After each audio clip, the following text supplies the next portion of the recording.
Der Geist im Glas.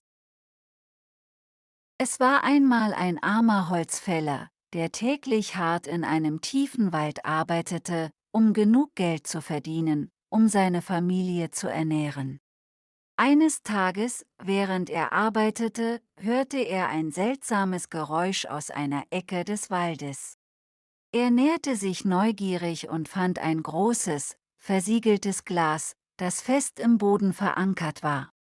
Aus dem Glas hörte er eine leise Stimme: »Befrei mich, befrei mich.« Der Holzfäller war sehr überrascht und dachte, es könnte ein Tier in Not sein. Er grub das Glas aus und öffnete den Deckel. Zu seiner Überraschung sprang ein großer Rauch aus dem Glas und verwandelte sich in einen großen, schattenhaften Geist. »Danke, guter Mann«, sagte der Geist. »Ich war 100 Jahre in diesem Glas gefangen. Als Dank für deine Hilfe werde ich dir 3 Wünsche gewähren.« Der Holzfäller war sehr überrascht und ein wenig ängstlich. Er hatte Geschichten von Geistern gehört, die Menschen täuschten. Aber er dachte auch an seine Familie und die Schwierigkeiten, die sie hatten.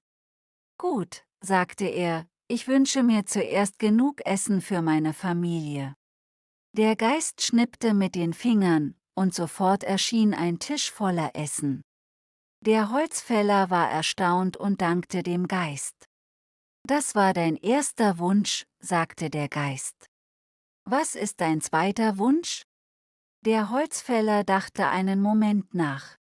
»Ich wünsche mir ein großes, schönes Haus für meine Familie, damit wir nicht mehr in unserer kleinen Hütte leben müssen.« Wieder schnippte der Geist mit den Fingern, und im Wald erschien ein wunderschönes Haus.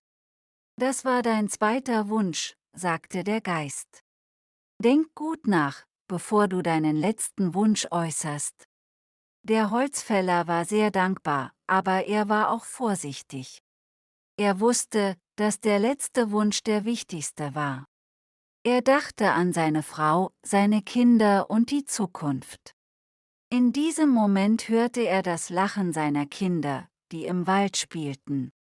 Er sah ihre fröhlichen Gesichter und wusste, was sein letzter Wunsch sein sollte. »Mein letzter Wunsch ist, dass meine Familie immer sicher und gesund ist, egal was passiert«, sagte er mit fester Stimme. Der Geist lächelte. »Ein weiser Wunsch«, sagte er. »Es sei so. Deine Familie wird immer sicher und gesund sein.« Nachdem der Holzfäller seinen dritten Wunsch geäußert hatte, schien ein warmes, goldenes Licht den Wald zu durchdringen.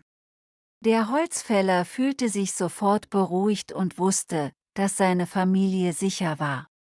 »Danke, guter Geist«, sagte der Holzfäller mit Tränen in den Augen.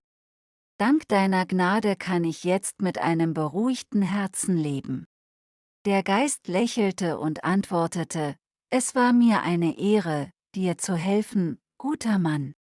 Aber bevor ich gehe, möchte ich dir einen Rat geben. Es ist nicht immer das Materielle, das uns Glück bringt.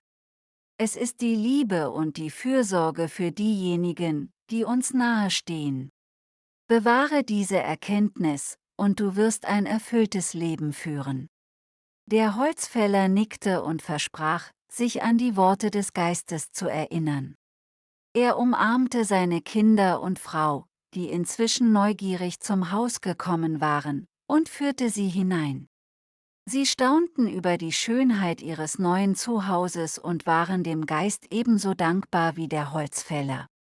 Jahre vergingen, und die Geschichte des Geistes im Glas wurde in der ganzen Region bekannt. Viele Menschen kamen, um den Holzfäller zu besuchen und von ihm zu lernen.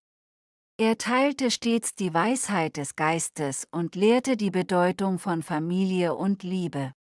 Und so lebte der Holzfäller mit seiner Familie viele glückliche Jahre in ihrem schönen Haus im Wald. Sie hatten zwar nicht den Reichtum der Welt, aber sie hatten die Liebe zueinander und die Weisheit, die der Geist ihnen gegeben hatte. Und das war mehr wert als alles Gold der Welt. Das Leben des Holzfällers war ein Beispiel für alle, die ihn kannten.